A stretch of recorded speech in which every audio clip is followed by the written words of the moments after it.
Dua pencuri sepeda motor menyerah saat dibawa ke ruang pemeriksaan Subdit 3 Jatanras di Treskrimum Polda Sumsel setelah tertangkap di rumahnya. Mereka masing-masing Agung dan Dwi yang kerap beraksi di kawasan Sekojo, Palembang. Setelah dikembangkan, polisi juga menangkap Erwin, penada hasil curian tersangka. Para tersangka melakukan pencurian sepeda motor dengan merusak kunci kontak menggunakan kunci letter T. Aksi ini diakui tersangka 3 kali di lokasi berbeda. Sepeda motor yang dicuri dijual melalui situs jual beli online. Dari penangkapan, polisi menyita 2 sepeda motor yang belum sempat dijual tersangka. Mereka sudah beraksi 3 kali di daerah yang berbeda, dan keempat-empatnya ini merupakan residivis. Untuk tadi Bang, kan ada salah satu penada yang menyangkal bahwa mengetahui barang itu hasil curian. Seperti apa Bang tindak lanjutnya Bang?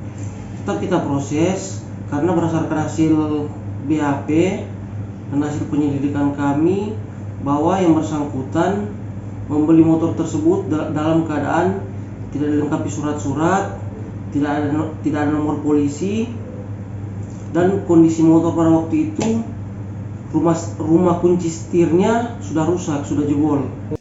Para tersangka kini masih ditahan di Polda Sumsel untuk proses hukumnya. Rizky Oktora, Muklas Diferensial, Kompas TV, Palembang, Sumatera Selatan.